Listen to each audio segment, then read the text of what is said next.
Welcome back to What Arty Noobs with General Disturbance. This is the T26E5. It's on the east spawn of Sand River Encounter, and this one is under the command of Filipperino. It's a tier 8 American heavy tank, a premium, and well, it's actually armed with a 90mm gun doing 240 alpha, penetrating 230mm of armor with standard APCR. Now this tank is a bit of a beast when it's hull down because that turret is very, very tough indeed. The hull, well, that's pure Pershing, I'm afraid. Yes, it's an upgraded Pershing, so it is actually quite porous. You don't want to get hit in the hull, certainly not in the rear, but if the enemy comes into sight, you can blast them like that with a round of standard APCR and it'll usually go through. Now the LT432 managed to get a round back, but notice the reload time. It's only 5.78 seconds. Which means it's a fast firing. It can outfire the 122mm tanks. Puts another round into the T69. Now I think Filipperino wants to be a one-man army. Puts another round into the LT432. He goes down. Got a T32 over there. It's an American heavy tank. And puts a round into him. He's just a number of targets. They're all trying to hit him and they're failing to pen him. Okay, he's got an IS-3 up there. He's having a look around now. I think all the other enemies are actually trying to get into cover because they know full well that Filipperino has got a very, very tough tank. Yeah, T69 tries again. If the IS-3 pokes out, he'll get around. T69 pokes up. Just move up. Just got the top of the turret. No, didn't get that one.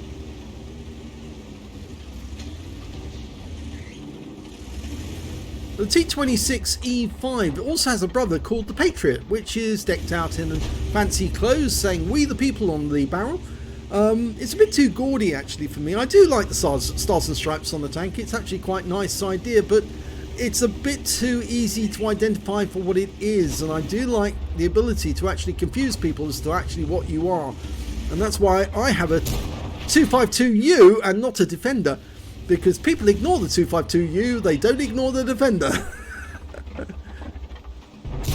Puts around into the T69 again. He still hasn't got the message.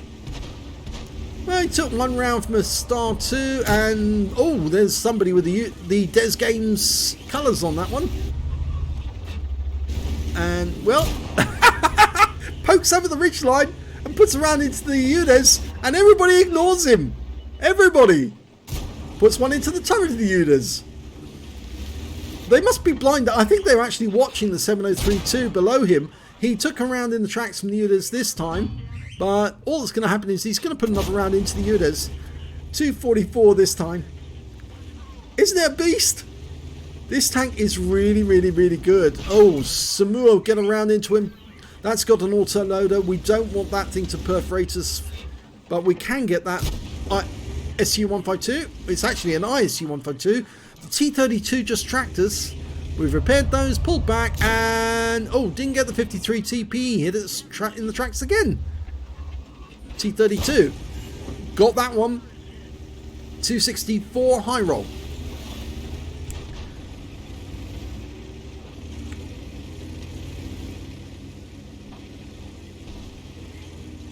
Okay, he's changing angle so he can get shots on that ISU-152, who's rather overexposed himself on that ridgeline. Thank you. Oh, it bounced off. He got a ricochet. And he's got a Carnarvon down below as well. Tracks him. Clack. Now, that's the gaudy brother, the Patriot. And, well, the UDES made a big mistake there. He came over the ridgeline and got hit. Now his ammo rack was hit and his repair kit is in cooldown, which means his reload time has gone up now to 11 seconds, but that's still only a match for the 122mm guns. He did get hit by the Arty there again now, so he's obviously being targeted by the Arty. He's got to watch out for more Arty rounds inbound, because once an Arty dials in on a target, they tend to want to get it killed before they have to dial in on something else. Okay, well, there doesn't appear to be many targets in sight at the moment, but there are some nearby. There's that Patriot, there's that Samur. Yeah, he's still there.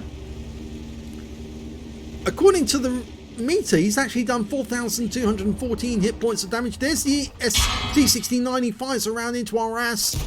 And yes, our Filiperino finishes him off with one shot at long range.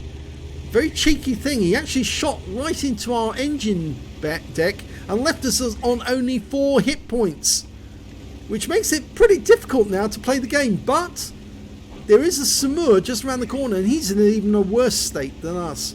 The ISU 152 is coming down. There's the Samur. Bye bye. 47 hit points. Actually, he wasn't worse.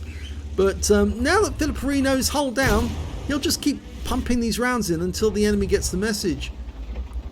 Goes for the front plate. Yep. And the ISU 152 mucked it up. One more shot. He's got a long reload. Yep. Bye bye. Patriots. Now, this is more difficult. He's going to go for that cupola or the hull. Gets one into the hull.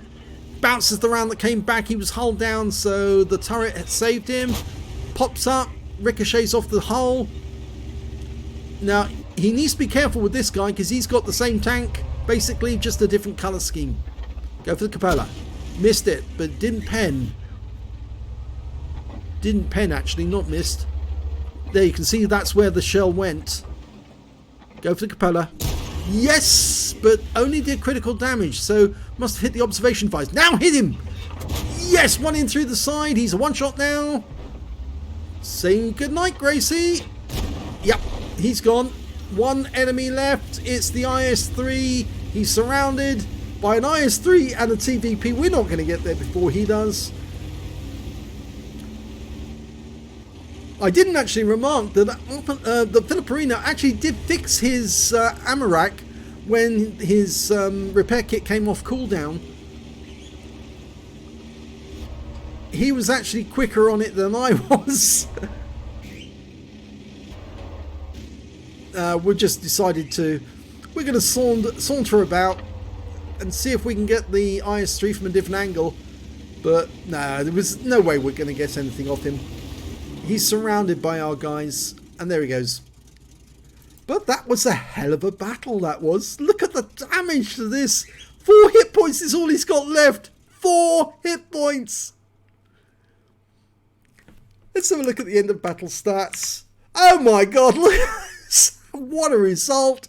It was an ace tanker for Filiperino in the T26E5. He managed to get a hand of God for surviving the battle, having received damage from 4 different enemy tanks. I think it was a lot more than 4 actually he received damage from.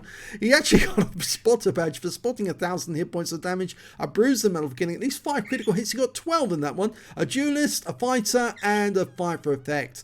Out of the epics and the battle heroes, he got a Spartan for blocking or bouncing around from an enemy tank when he had less than 10% of his hit points left, and that was actually from the T26E5 Patriot. He got a patrol duty. He was the only one spotting at least 6 enemy tanks whilst they were damaged. A Confederate for hitting more of the enemy than anyone else on his team. A steel wall for blocking the most damage in the battle, and I'd be surprised if he didn't block the most damage on this game. And a high caliber as well for getting the highest damage in the game overall. And wow, that was something else. Let's have a look at team score. 5,688 hit points of damage in that game, and that's from a tank which has only got a 240 alpha. You remember the number of shells you actually have to fire to get that sort of damage. It's a lot easier with a 122mm gun instead of a 90mm gun because of course you've got a much higher alpha damage. The next highest scorer on his team was actually the UDES-03 and then the Object 703-2, and when it came to kills, again he got the highest number, 4 kills. The next highest person was 2 kills, and there was 3 on his team and the IS-3 on the enemy team. And when it came to base XP, he was the only player who managed to get over 1,000 base experience points, 1959. That's a very high base XP score. The next high scorer was the Object 703-2 with 853, the UDES-03 with 834. He fired 35 shots, got 31 direct hits, 26 penetrations. It just goes to show the standard APCR on this tank is actually quite effective. 5,688 hit points of damage, of which 264 were at more than 300 meters. He received 17 hits from the enemy, only 6 of which were penetrations, but one of those penetrations went right up his ass into his engine bay, and that's the one that left him on 4 hit points. But he's still carrying on fighting, even with such low hit points left. 11 non-penetrations, most of which either bounced off the turret or bounced off the hull. 1 hit by way of splash damage, that was the enemy Arty having a go. 1,500 hit points of damage blocked by armor, 3 enemy vehicles spotted, 10 enemy vehicles damaged, 4 killed, 2,781 hit points of spotting assist. On a premium account, he earned 127,304 credits, got 95,478 from personal reserve, total 286,434 credits, and that was from a 7-minute 24-second game. After repair, ammunition, resupply and consumables, he still took away 219,216 credits. And again, I'd say you'd have to play a full half hour of Frontline to earn that sort of credits from an ordinary player, let alone to do that in just 7 minutes 24 seconds. 1,959 XP, 294 because this is a premium vehicle, took away 3,233 experience points altogether. So yes, the T26E5 is another of those premium vehicles which, if you play correctly, actually can be very, very effective. But you just need to be hulled down on the enemy, aim for the weak spots as many as you can, and make sure that you pull back before they can put a round into your hull. It is a very good tank. It does have very good standard APCRs, so you don't need to load it up with plenty of premium, just need standard ammo really to do the necessary. And as Filiperino proves, yes, you can go right to the front and deal the damage with the enemy, and yes, it's a lot of fun. If you enjoyed that replay, please give this video a like and do subscribe to our channel, and thank you for watching.